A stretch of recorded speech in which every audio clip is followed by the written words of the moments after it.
Allô Ah, Claire Do, allô tout le monde. Je suis trop contente de vous retrouver pour cet épisode avec notre chère Claire Do depuis Val-David au Québec. Claire, c'est une sorcière incarnée que j'ai très hâte de vous présenter. Puis, d'ailleurs, est-ce que tu veux nous dire un peu qui tu es, Claire, avant de démarrer, quelle sorcière tu es? alors, je suis Claire Do, j'habite au Québec. J'ai vécu en Europe, j'ai grandi en Europe. Je suis au Québec depuis 35, 36 ans, 37 ans. Mais j'ai beaucoup voyagé. Alors, ça va faire partie de l'explication de la sorcière. Moi, j'aime mieux, tu vois, c'est drôle, hein, quand tu m'as approché pour me dire, ouais, on pourrait faire un truc, voilà. Bon, sorcière, là, il faut que je sois très honnête. Je commence à avoir un petit peu de réticence avec le mot sorcière. Il est utilisé à toutes les sauces aujourd'hui. Mais j'ai trouvé ça intéressant. Ça m'a fait faire l'exercice de, hey, c'est quoi pour moi une sorcière aujourd'hui, en 2023, avec tout ce qui s'est passé jusqu'à aujourd'hui. Donc, l'histoire des sorcières et de cette chasse aux sorcières qu'il y a eu, qui est toujours d'actualité, mais qui a pris d'autres formes. Et puis, peut-être les nouvelles définitions qui sont en train d'émerger de ce rôle-là. Mais moi, ce qui m'est monté, je me mettrais plus le titre de sourcière. Hmm. Et c'est très drôle parce qu'il y a, quand ma fille était très, très jeune, là, on habitait à Montréal, on était plusieurs amis dans la même maison, dans un sixplex. Et on s'appelait les coblocs. On était plusieurs par appartement, mais on avait chacun notre appartement, mais on était très, très, très souvent ensemble. Et on s'appelait les sourcières. On était des amis, on découvrait plein de choses, on était jeunes, et on avait la possibilité d'échanger entre nous sur des ressentis, sur de lecture de cartes de tarot à l'époque. Là, ouais, c'est ça, c'était il y a 25-26 ans. Il y a des choses, des mots qui sont utilisés aujourd'hui, des concepts, des connaissances qui sont partagées, validées, qui à 25 ans, on avait l'air un peu bizarre. Il n'y avait pas beaucoup de monde qui parlait de ces concepts-là. Puis j'aime bien ce mot sourcière, en tout cas pour moi. Je pense que ça me colle mieux que sorcière. Ça résonne mieux, en tout cas à l'intérieur. La source, hein, la sourcière, elle retourne à la source. Puis la source, c'est l'origine. Hein. La source, c'est d'où tout part. Alors peut-être que j'aimerais mieux mettre, si on doit mettre une étiquette, un label, j'aimerais mieux le mot sourcière que sorcière. Pour l'instant, c'est ça qui résonne. C'est vraiment intéressant parce qu'en fait, à chaque épisode, chacune est venue apporter sa définition. Est-ce que c'est approprié, pas approprié? Il y a vraiment un enjeu hein, avec ce mot-là, tout le pouvoir qu'il a finalement. Fait qu'on va t'appeler sourcière aujourd'hui. J'aime beaucoup. Ça fait sens en fait. Et alors, comment t'es devenue cette sourcière? Mais je pense qu'on ne le devient pas, je pense qu'on l'est. Nous sommes toutes des sorcières, des sourcières, des sorciers. Hein. Là, on parle au féminin, mais ça aussi, c'était très présent hier. J'ai fait comme une méditation là, par rapport à tout ça. Et ce qui me montait, c'est que nous sommes ça. Puis nous sommes venus révéler ça. Nous sommes venus partager ce que nous sommes. Hein. Puis ce pouvoir-là, quel est ce pouvoir déjà, premièrement? Hein, parce qu'un sorcier, une sorcière, on leur attribue des pouvoirs. Bon, OK, parfait. Quels sont nos pouvoirs? Puis comment je peux redescendre à la source? Comment je peux aller dans la simplicité de ce que je suis, à l'essentiel, aller prendre la goutte d'essence? Bon, voilà, on est sur Terre pour venir partager qui nous sommes. Puis j'ai le goût de débunker un peu, comment je le nommerais? Cette espèce d'écart qu'on fait entre nous et des concepts. Hein? Alors, au-delà de l'ego, puis de se prendre pour quelque chose d'autre que ce qu'on est, ce qui peut arriver en chemin, puis on est dans une société où on valorise certaines choses aux dépens de d'autres, qui sont comme minimisées. Tu sais, qu'est-ce qui me faisait vibrer quand j'étais enfant? Avec quoi j'étais proche? Je pense que tous les enfants sont proches de la nature. Tous les enfants s'émeuvent sur les animaux, sur un petit bébé poussin, sur un petit bébé mouton. On a tous ça, là. Humainement, nous naissons avec bienveillance. Et puis, je repassais mon parcours comme ça hier soir dans cette méditation-là. Puis ce qui me remontait dans le chemin de sourcière, c'est cette connexion, ce lien. Et je pense que mon chemin a été marqué par mon désir de me relier aux choses, de les comprendre et de trouver la façon de me relier à ce qui m'entoure dans le monde du vivant, que ce soit la nature, les animaux, les humains, les connaissances. Tu sais. Dans quel monde je suis, à quoi j'appartiens, qu'est-ce qui me définit, puis tout ce monde gigantesque à découvrir, avec plein de connaissances, plein de cultures, plein de traditions différentes, plein de façons de faire. Donc, mon chemin a été parsemé de cette quête-là, dans le fond. Et puis, je me rends compte qu'à chaque étape importante de ma vie, ce qui a ouvert ces quêtes-là, c'est que ce qui m'entourait dans le monde dans lequel moi je suis née en Europe, en Occident, les réponses ou les solutions qui m'étaient proposées, par exemple quand j'étais enceinte, au niveau de mon accouchement, après ça l'allaitement, mon retour de lune, ben il n'y avait rien autour de moi là, à l'époque. Là, je vais avoir 57 ans, il n'y avait pas grand-chose. Donc ça a toujours été, dans le fond, c'est les endroits où je ne pouvais pas me relier, qui sont venus me challenger, puis qui m'ont poussé à aller chercher ailleurs. Bon, OK, nous, on fait ça comme ça, mais ça ne me tente pas, là. Ça ne me tente pas de donner vie dans un hôpital, dans le contexte dans lequel on est en ce moment, où pour moi, comment je dirais ça? J'ai une pensée pour les gens qui travaillent en salle d'accouchement, qui sont ici en train de soutenir la maternité, parce que ce n'est pas les gens qui sont sur le plancher qui sont forcément le problème, c'est le système, le gigantesque système de santé qu'on a mis en place. Je vais rester là ici, donc je ne vise pas les gens qui font ce travail-là et qui ne peuvent pas souvent faire peut-être ce qu'il ou elle serait appelé à faire. Je vais le nommer comme ça. Donc, dans le fond, c'est tous ces endroits où je ne pouvais pas me relier, où ça ne faisait pas sens en moi, où ça n'amenait pas une réponse qui résonnait, qui m'ont poussé. J'ai dit, OK, bon, ça ne marche pas, bien, il doit bien y avoir une autre façon de faire. Tu sais. Je veux dire, quand je suis tombée enceinte, oui, j'avais déjà entendu parler des sages-femmes, ça existait déjà, le métier était déjà très brassé. Moi, j'ai accouché 4 fois dans ma vie, puis durant ces 4 étapes, j'ai eu une première fille à 28 ans, puis ma dernière, elle va avoir 17 ans, donc c'était espacé. Le rôle de la sage-femme a été brassé, alors elles étaient légales, elles étaient plus légales, elles pouvaient être juste à l'hôpital et faire venir, en tout cas, bref. Donc, j'ai traversé ça. Puis dans le fond, toutes ces phases-là qui étaient très signifiantes pour moi, c'était quelque chose de donner la vie. Ça a été tout un processus, toute cette grossesse-là. Puis je me disais, je ne peux pas arriver à la finale, puis à donner la vie, puis que ça ne fasse pas sens. Donc, dans le fond, toute ma quête a été comme ça. Ensuite, c'était mon retour de lune. Mais qu'est-ce qui se passe? Comment est-ce que je le vis? Ah, paf, la contraception. Non, je ne veux pas un bébé tout de suite. Mais là, ça ne marche pas. Non, je ne reprendrai pas la pilule. Je l'ai pris quand j'étais jeune. J'ai été malade. Je suis tombée dépressive, en tout cas, whatever. Ce n'était pas une solution pour moi. Donc, voilà, je pense que c'est toutes les fois où j'ai rencontré des situations dans ma vie où il fallait que je recrée une solution ou que j'aille m'inspirer de quelque chose qui existait déjà, mais pas forcément ici, dans mon contexte. Voilà. J'ai le cœur qui a fait crack. Parce que, Claire, on va le nommer, tu as fait partie de ces femmes dans mon chemin d'éveil, au tout début de reconnexion justement à mon pouvoir, à la femme, à cette sorcière qui est à l'intérieur de moi. On a une amie en commun, c'est Indiana, qui nous avait mis...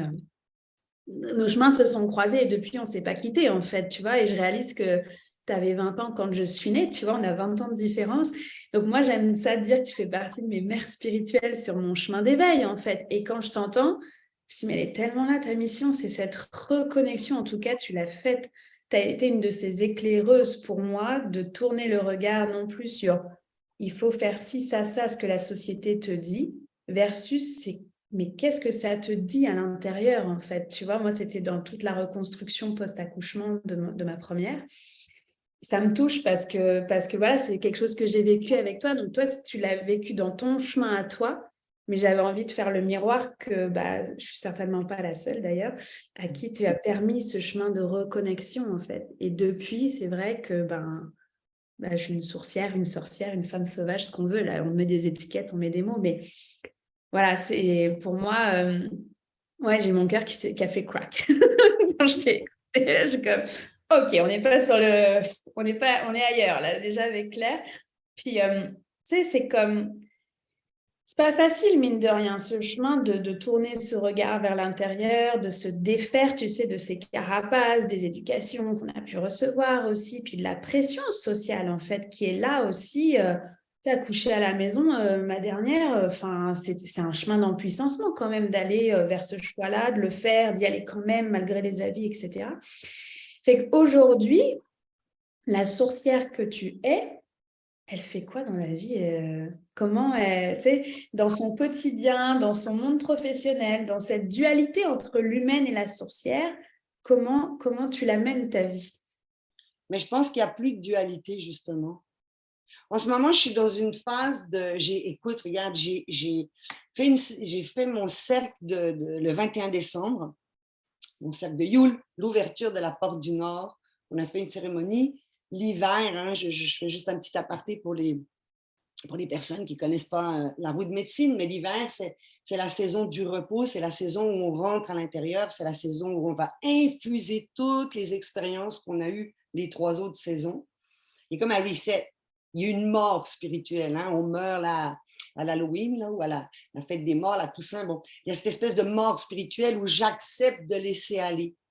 Mais pour moi, le processus, il ne se fait pas là. Ce n'est pas le 31 octobre, voilà, je lâche tout, je laisse aller, bou, bou, bou, je fais un rituel et whatever, et hop, hop, c'est fait. Non, ça, excusez-moi, c'est pas vrai. C'est un chemin de lenteur. La porte du Nord, hein, tu vois, c'est drôle, moi j'ai été à la porte de l'Ouest pendant des années. La porte de la guérison, la porte de l'eau, la porte de la femme, mais c'est une porte qui est trash. Une porte qui nous amène dans les ombres. Welcome down the rabbit hole, tu sais. Puis là, ça fait 3 ans que je suis passée que la porte du Nord, comme m'a accueilli, vraiment, je le sens. Et c'est ce chemin de lenteur. Donc, moi, je suis en plein là-dedans. On est encore l'hiver. Le 21 mars, c'est pas tout de suite, c'est bientôt. Là, on a eu le 1er février, le soleil qui relève avec Imbolc, là, hein? L'angle du soleil qui est plus haut, donc qui réchauffe la terre. On le ressent, là. C'est comme, il y a une force qui m'invite à m'éveiller à l'extérieur, mais l'hiver n'est pas terminé. Puis je suis encore là-dedans. Hein. J'ai jamais réécrit de lettres à mes clientes. Je leur ai pas souhaité bonne année. J'ai pas souhaité bon Noël. Je les ai pas remerciés d'être là. J'ai été dans une incapacité de communiquer. Puis ça me fait ça à chaque année, mais cette année, c'était comme, OK, mais je vais juste vivre ça. Alors, je veux juste revenir à la notion, comment tu l'as nommée, de cette espèce de dualité. Il n'y en a pas de dualité. Je ne fais plus de différence, comment je dirais, entre ma vie privée et ma vie professionnelle au niveau de qui je suis, ce que je vais dire et comment je vais agir. C'est sûr qu'après ça, ma vie privée, il y a des choses plus intimes que je ne vais partager qu'à un certain nombre de personnes, mais encore, c'est encore drôle. Je veux dire, si je fais des interviews, si je suis dans un atelier, si je suis invitée à quelque part, je vais partager des choses personnelles aussi, parce que c'est ça mon chemin, c'est ça notre chemin, c'est de ne plus avoir honte de ce qu'on est, qu'importe ce qui peut arriver. Regarde, aujourd'hui, j'ai des cernes, j'ai pas bien dormi, je suis toute... C'est pas grave, c'est ça la vraie vie, putain. Notre vie n'est pas Instagrammable, là. Hein? Il y a des trucs, c'est moche, on pleure, on a de la morve partout, on n'a plus confiance en nous. Et puis, je veux dire, à 57 ans, ça m'arrive encore. And it's okay. Ça fait partie du chemin. Alors, je pense qu'il y a cette espèce de grande acceptation qui est là, de ce que je suis, de beaucoup d'amour et de beaucoup de bienveillance par rapport à justement, comment est-ce que je pourrais dire là, ces espèces de contraires, ces extrêmes où on peut être habité d'une force incommensurable, ou quand la graine d'un rêve vient, ça peut nous propulser jusqu'à temps qu'on l'ait manifesté. Et puis, il y a ces jours où on se trouve moche, petit, insignifiant, tout seul, parce que, voilà, qui je suis par rapport à ce grand cosmos-là. Et je pense que ça fait partie d'être juste un humain, une humaine. Ça fait partie de tout ce chemin de la vie. Alors, en ce moment, professionnellement, j'ai été plus silencieuse. Je prévois un atelier pour le 18 mars, je pense. Oui, c'est ça. Où je célèbre toutes les fêtes, équinoxes et solstices. Donc là, c'est l'équinoxe de printemps. Mais cette année, j'ai le goût de déposer avec les femmes. C'est un peu le chemin que j'ai vécu. Je suis partie pendant 1 mois. Je me suis échappée tout le mois de janvier. Je suis partie dans le sud. J'ai été rejoindre ma fille pour un road trip. J'en ai pas parlé. J'ai publié aucune photo de coucher de soleil puis des magnifiques plages que j'ai vues. C'était vraiment un travail intérieur et de reconnaissance de l'intention et de la prière. Alors, comme au printemps, on sème des graines, et on va les manifester, tout ce qui est venu nous visiter, toutes les inspirations, les compréhensions, les deuils qu'on continue à faire pendant l'hiver, hein, parce que c'est ça que je disais. Je veux dire, on a beau fêter la fête des morts ou l'Halloween en disant, OK, je fais une mort spirituelle, mais attends, là, à ce moment-là, je pense, en tout cas, je vais parler au jeu, c'est le moment dans la saison où j'ai une compréhension mentale. J'ai pu faire une espèce de rétrospective depuis septembre, cette espèce de récolte, la récolte matérielle de tout ce que j'ai créé, la récolte spirituelle, des leçons qui vont avec. Voilà. Mais après ça, il faut que ça s'intègre. Hein. Si je veux être intègre sur mon chemin, il faut que j'ai eu le temps d'intégrer les choses. Et j'ai réalisé que je suis quelqu'un qui va très lentement.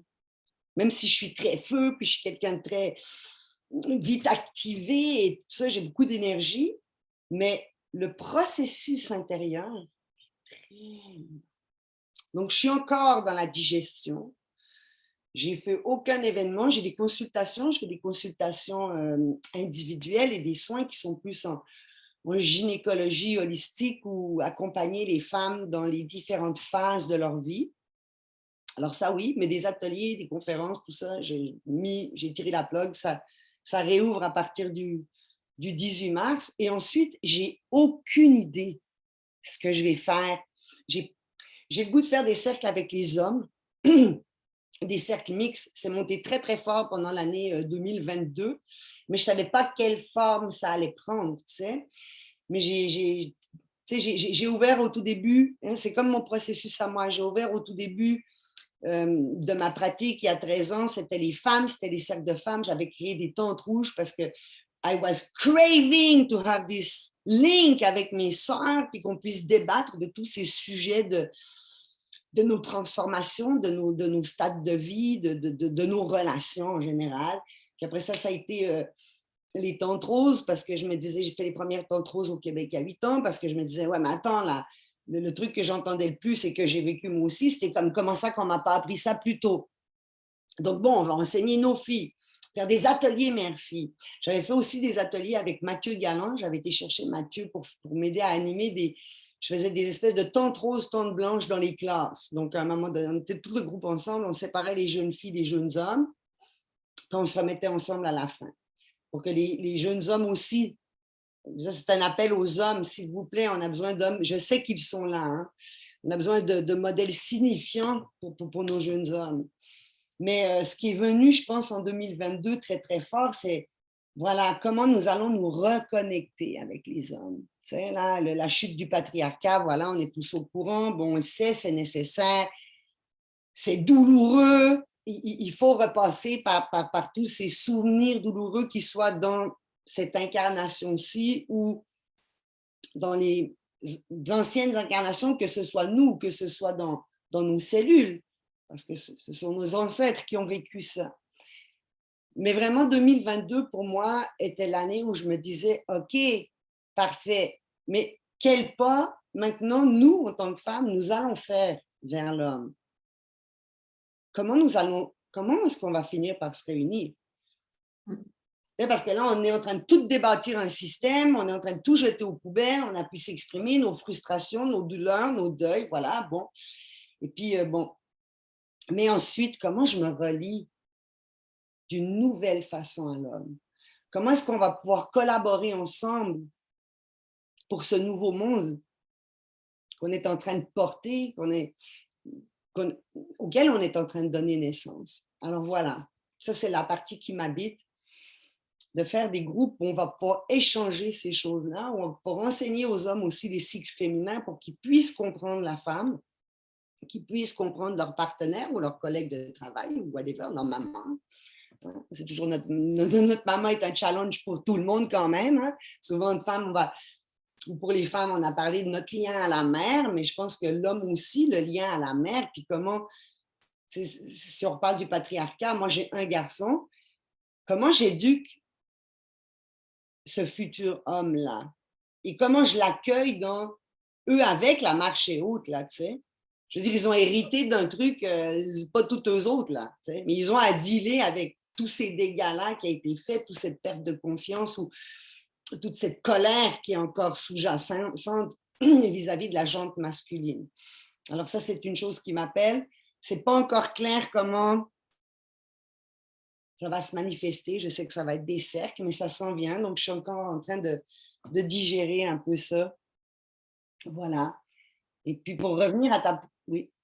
C'est la sourcière incarnée qui suit son flot, là, dans ce que j'entends. Je vais juste le nommer parce que si quelqu'un écoute et que c'est la première fois qu'il entend parler de Tente Rouge, juste nommer que c'est un cercle de parole sécuritaire, confidentiel, dans lequel tu viens t'asseoir en présentiel ou en ligne, entre femmes si la tente est rouge, en tout cas pour toutes les personnes qui se considèrent femmes, et que tu puisses voilà, venir partager ta vulnérabilité, tes joies, tes succès, et qu'on puisse en fait créer ce sentiment de confiance, de solidarité en fait. Donc voilà, juste le nommer. Il y a des sites internet où tu peux aller fouiller les tentes rouges qui sont près de chez toi. Il y en a de tous les pays. Et donc, effectivement, il y a des cercles d'hommes, il y a des cercles mixtes, il y a des cercles, donc des tentes roses pour les jeunes filles, les tentes blanches pour les jeunes hommes. Donc voilà, et en fait, Claire est une des grandes initiatrices au Québec, clairement de la tente rose, là, donc c'est quelque chose que tu portes. Et j'ai une question qui est montée quand même, parce qu'on voit, on ressent en fait, en tout cas dans tes mots, à quel point tu portes la médecine des cycles, la médecine de la roue de médecine, en fait, toutes ces fêtes, ces sabbats, en fait, au fur et à mesure. Et là, quelqu'un qui est en Australie, en Nouvelle-Zélande, puis qui écoute ça, comment ça fonctionne en fait, tu vois, parce que eux, en plein hiver, pour nous, c'est le plein été. Est-ce qu'ils suivent leur propre rythme en fait? Je pense que oui, tu vois, avec leur terre, leurs racines là où ils sont. Comment tu le perçois, toi, justement, dans ces deux hémisphères? Ben moi, je pense on se relie au lieu dans lequel on se trouve. Hein, je vais revenir à la sourcière, puis comment je rentre en lien avec ce qui m'entoure. Donc, je vais rentrer en lien avec la saison. Hein, je veux dire, si c'est chez nous, c'est l'été là-bas, mais que c'est l'hiver là-bas, ben ça poussera pas à la culture ou quand ça fleurit chez nous, et que c'est... Bon, voilà. C'est ça, moi, si j'avais quelque chose à dire, en tout cas, ma perception, c'est comment je peux m'inscrire dans quelque chose de signifiant avec ce qui m'entoure. Hein. Je suis dans le ici, maintenant, là. C'est le seul pouvoir que j'ai, c'est dans le moment présent, puis avec ce qui est là. Je peux rechigner sur le passé, puis le réinventer pendant plein de fois. Ben, c'est passé, tu sais. Je peux tirer des leçons, par exemple, pour pas répéter des choses. Mais je veux dire, ce qui est fait, c'est fait. Voilà, je peux aller m'excuser si j'ai screwé up, mais tu sais, c'est tout. Puis, je ne suis pas encore dans le futur. Donc, le seul vrai pouvoir, parce que c'était ça la question que tu avais posée aussi au début, le seul vrai pouvoir que j'ai, c'est ma qualité de présence à ce qui est dans le ici maintenant. Alors peut-être que c'est ça que j'ai toujours essayé de développer. Donc, je ne sais pas, je pense que si j'ai un conseil, si je peux nommer quelque chose, c'est comment je m'inscris dans le ici maintenant. Je suis dans quel décor, c'est quelle saison, je suis dans quelle culture, qu'est-ce qui se passe? Est-ce que ça résonne? Est-ce que ça ne résonne pas? Si ça ne résonne pas, est-ce qu'il y a une autre façon pour moi de m'inscrire ici? Est-ce qu'il y a quelque chose que je ne vois pas? Est-ce qu'il y a quelque chose que je ne connais pas? Est-ce qu'il y a quelque chose qu'il faut que je lâche? Est-ce que j'ai des idées préconçues de tout ce que c'est ça, puis que je ne suis pas capable de voir ce qui est réellement là, parce que j'ai toutes ces écailles? Ouais, c'est un chemin de vie, ça. Puis je pense qu'en 2023, on arrive vraiment dans une étape où nous ne pouvons, mais nous ne pouvons vraiment plus faire les choses en nous forçant. Puis ça, c'est une grosse écaille à enlever. Hein. Il faut, je devrais, la société m'a demandé, tout le monde fonctionne comme ci, comme ça, puis si moi, je m'en vais à compte courant, mon Dieu, tu sais, la peur du rejet, la blessure de l'abandon, blablabla. Bon, ben là, it's over. Puis si nous continuons à faire des choses qui ne nous font pas vibrer pleinement, parce que c'est pour ça qu'on est venu sur Terre, notre vrai pouvoir, c'est de jouir de la vie, c'est de jouir de toutes les capacités qu'on a, qui sont toutes différentes. Alors, des sorcières, sorciers, on a chacun des talents innés, puis on a des talents qui vont se révéler au cours de notre chemin, par des rencontres, par des compréhensions, par des initiations, par des discussions, par peut-être juste être en silence, puis contempler un paysage. On peut avoir plein d'enseignements juste à ce qui est. Alors, 2023, c'est vraiment une année où nous devons absolument écouter notre cœur et faire les choses qui nous font vibrer. Et si on continue à s'obstiner, ça va être vraiment difficile cette année. C'est une année de convergence, c'est une année de matérialisation de plein de choses.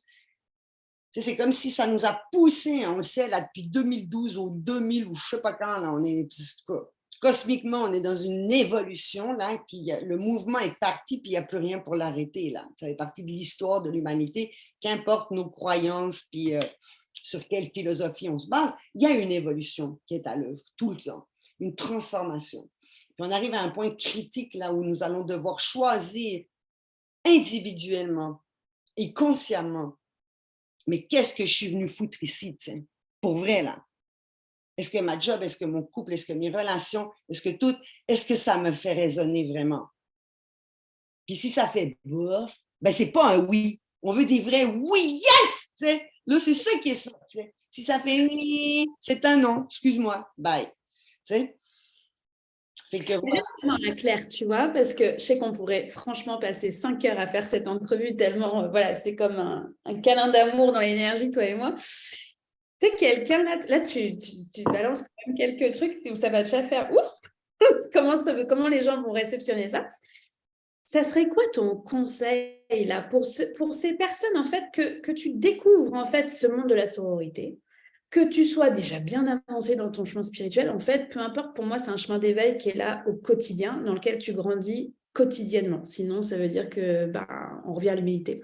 Donc, qu'est-ce que tu as envie de leur dire pour aller écouter ce vrai oui à l'intérieur d'eux? Qu'est-ce que tu as envie de leur donner comme conseil, un livre, un podcast, un truc, je sais pas. Enfin, qu'est-ce que tu aurais envie de leur dire? Oh my God, il y a tellement des podcasts ou des livres, je ne sais pas, il y en a trop, là. Premièrement, ben, s'il y avait un livre, ce serait Femmes qui courent avec les loups. C'est vraiment ma Bible. J'aime beaucoup ça. Les 13 mères originelles, qui est un livre qui a été écrit par une femme des Premières Nations, puis qui nous explique la tonalité de chaque lune, avec des qualités qu'on peut développer à chaque mois. Puis, dans le fond, on pourrait les développer. C'est pas grave si c'est pas dans l'ordre du calendrier puis la bonne lune, là. Ça, c'est aussi un truc sur lequel j'ai lâché, tu sais. Autant, et c'est tout le temps, c'est tellement drôle, c'est tout le temps dans les oppositions ou les extrêmes, qui n'en sont pas, dans le fond, mais entre le fait d'être intègre et de respecter certains concepts ou certaines choses qui sont là, qui sont des évidences, et le fait de mais si ça ne résonne pas, là, je ne suis pas obligée d'aller dans l'ordre.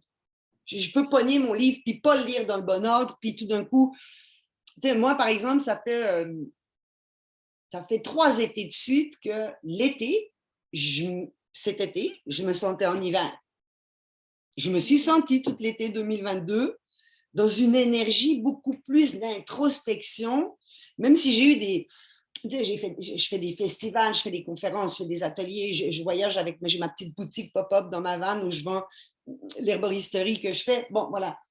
Il y a quelque chose de très actif, puis en même temps, bon. Puis tu vois, alors peut-être que mon conseil serait que si tu vis des moments où, mettons, tu lis ou tu entends des concepts, puis que quand je rentre à l'intérieur, c'est pas ça qui est là. C'est vraiment pas ça qui est là. Qu'est-ce que je fais avec ça? Est-ce que je me tape sur la tête? Est-ce que je me force? Tu sais, bon, voilà, encore, je suis pas en ligne, ben, tu sais, tout ce qui peut monter avec ça, ou je dis, aïe, aïe, bon, c'est donc bien intéressant. Fait qu'il y a tout ça qui est supposé de se passer, puis moi, pas en tout. Ça résonne aucunement. Puis de s'asseoir avec ça, j'ai le droit d'être à contre-courant, j'ai le droit de ne pas avoir compris quelque chose, j'ai le droit d'avoir encore des pleins d'écailles qui m'empêchent de voir parce que nous avons été élevés dans telle ou telle sorte de culture, de société, nos parents, nos professeurs, c'est tout du monde en chemin aussi, hein, ils ont fait le meilleur qu'ils pouvaient, mais je veux dire, c'est pas eux le Graal non plus, là. Tu sais, fait que comment je peux m'accueillir avec douceur? Puis encore une fois, je retourne à la source. Nous sommes des êtres humains divins qui sommes venus expérimenter ce que c'est que la vie sur Terre, dans un pyjama 3D, là, on a un suit, là, voilà. Puis qu'est-ce qui se passe? Puis il y a un méchant keyboard, puis il y a plein de pitons, tu sais. Puis si je peux rassurer quelqu'un, nous avons tous des blessures. Nous avons tous des blessures. Là, je peux vous le dire, à 57 ans, j'en ai fait des cercles, alors de toutes sortes, dans toutes les cultures, de toutes partout, avec des hommes, des femmes, des... Nous avons tous des blessures. Okay? Alors déjà, de ne pas se sentir coupable et d'avoir honte pour toutes les fois où on a peur, où on a mal, où on pleure, où on est incertain. It's okay. It's part of the fucking deal, baby. Tu sais? Alors, comment je peux me prendre avec douceur? Comment c'est OK que je sois complètement à l'envers dans le calendrier? Puis plutôt que de me dire, oh mon Dieu, ça va prendre une autre thérapie, là, parce que là, ça ne marche pas, tu sais. De comment je peux me dissocier de cette masse-là pour apprendre à me connaître. Cette quête d'aller à la source de moi-même. C'est comme une chasse au trésor, puis c'est moi le trésor. C'est moi le cadeau à la fin, tu sais. Puis me prendre avec bienveillance. Et justement, Quand je m'accueille avec bienveillance, quand je suis capable, tu sais, par exemple, bon, là, je vais prendre un exemple comme ça, là, apprendre les cycles féminins, apprendre les 4 phases du cycle féminin, savoir comment me porter, me supporter quand il y a le SPM ou quand il y a, voilà, ou quand la ménopause arrive puis que tout me pète à la face parce que je comprends plus ce qui arrive. Mais lorsque j'apprends à me prendre avec bienveillance, à m'accueillir dans toutes mes fautes, je n'ai pas tout rayé, moi, là, dans ma vie, là. J'ai fait un grand bout de chemin, mais je dois sûrement encore avoir des angles morts. J'ai encore des choses qui sont fragiles que j'ai besoin de renforcer. Voilà. Bon, mais c'est notre chemin. Fait que à partir du moment où je suis capable d'appliquer pour moi-même cette bienveillance, I can relate to the world avec une bienveillance. Puis je pense que c'est comme ça qu'on va construire le nouveau monde. Alors, justement, j'ai envie d'appuyer parce que tu as quand même pointé du doigt l'unité avec la jante masculine, que dans ce nouveau monde, en tout cas, dans cette nouvelle humanité, ce monde meilleur qu'on a envie de construire, dans lequel on a envie de contribuer, c'est pas vrai que ça sera juste un monde de femmes. On va pas faire... en tout cas, on va trouver cette façon d'œuvrer avec les hommes qui, eux aussi, ont leur propre chemin. Là, il y a peut-être des blessures qui vont avoir été réveillées par le discours, en fait, de dire, OK, mais moi, t'es gentil, mais j'en ai vécu des affaires avec les hommes. Puis les hommes aussi, j'en ai vécu des affaires, tu vois, peuvent aussi avoir vécu de l'abus. C'est quand même... Oui. Donc, qu'est-ce qu'on leur dirait à ces personnes-là, justement, pour apaiser et avoir quand même envie de construire, tu vois, ce monde meilleur, tu vois, dans cette unité du féminin et du masculin? Je pense que les expériences douloureuses qu'on a vécues en tant qu'adulte, hein, les expériences douloureuses en tant qu'enfant, j'ai pas le goût d'aller trop loin là-dedans, mais en tout cas, mettons qu'on les a plus subies, nommé de même. Mais si j'ai une grosse blessure, je vais agir de ma blessure. Hein? On parlait de bienveillance tout de suite là.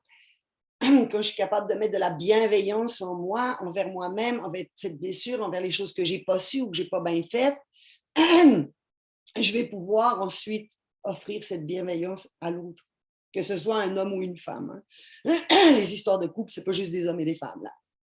Si on va parler de relations amoureuses, par exemple, je vais nommer le haut, je vais nommer autre, que ce soit un homme ou une femme, l'autre être.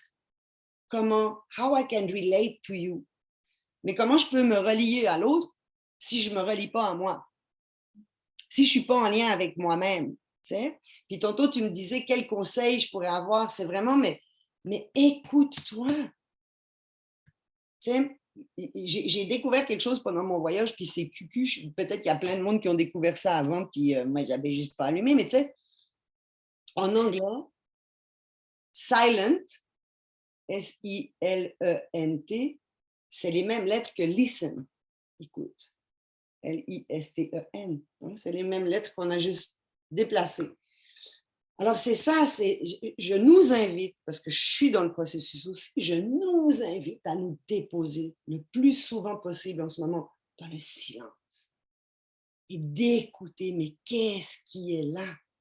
Qu'est-ce qui veut émerger? Qu'est-ce qui parle? Et si c'est la colère, it's OK! Prends une assiette puis pète-la, man. Voilà. Bon, bang, c'est sorti. T'sais. Le volcan, là, on se sent coupable des émotions et des sentiments qui peuvent nous habiter qui ne sont pas socialement corrects. T'sais. Mais je veux dire, un des exemples que je vais souvent donner dans mes ateliers, c'est un volcan, là, quand il pète, putain, et ça pète tout, là, il ne fait pas, ah, oups, t'sais. Non, ça sort, bang. Il y a comme un flux d'énergie qu'il faut sortir, tu sais. Puis après ça, la colère, elle peut être dirigée.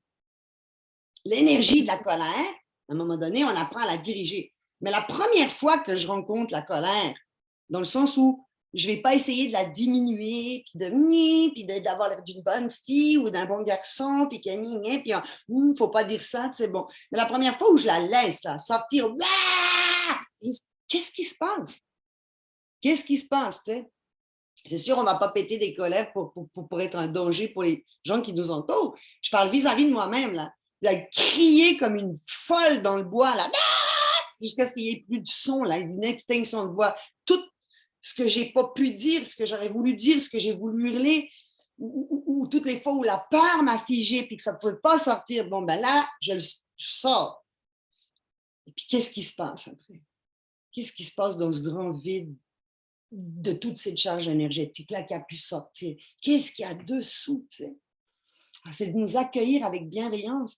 Et je pense que la journée où je suis capable de m'accueillir avec bienveillance dans toutes mes belles facettes, puis dans tout mon gros mess que je n'ai pas encore géré, là, je vais être capable de partager cette bienveillance avec nous.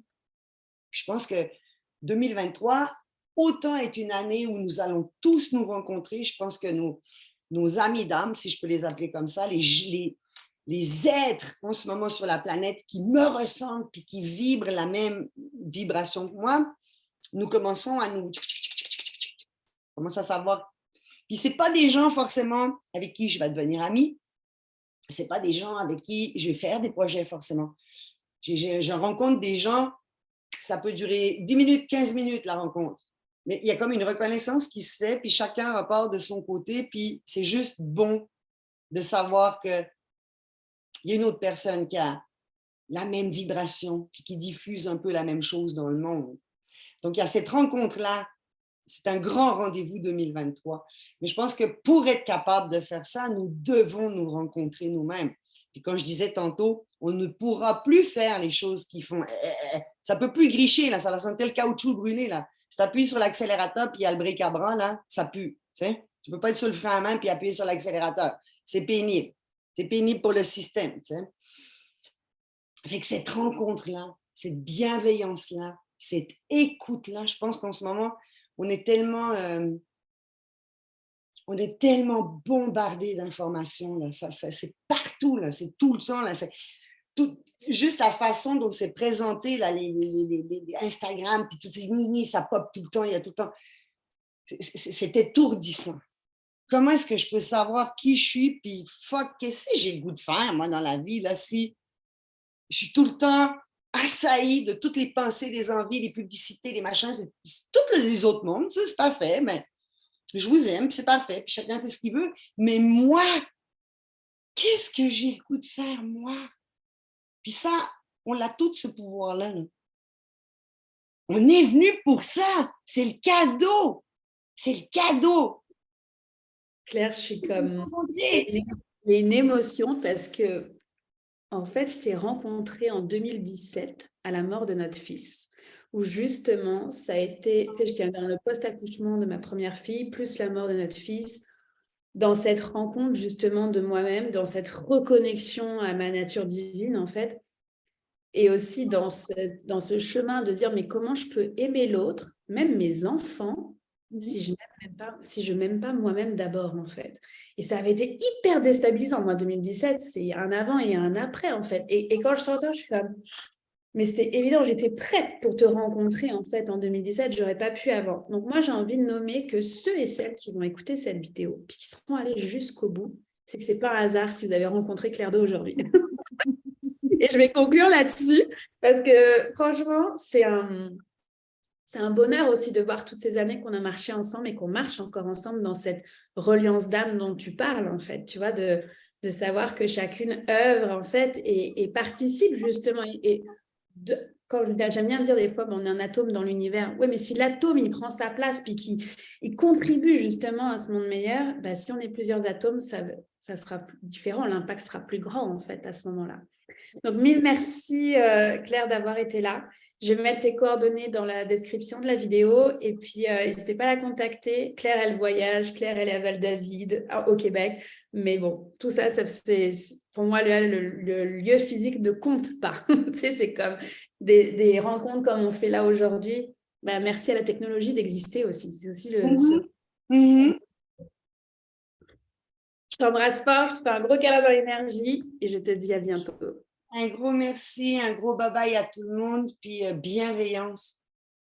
On conclut. Bienveillance et de blooming. Alors, blooming.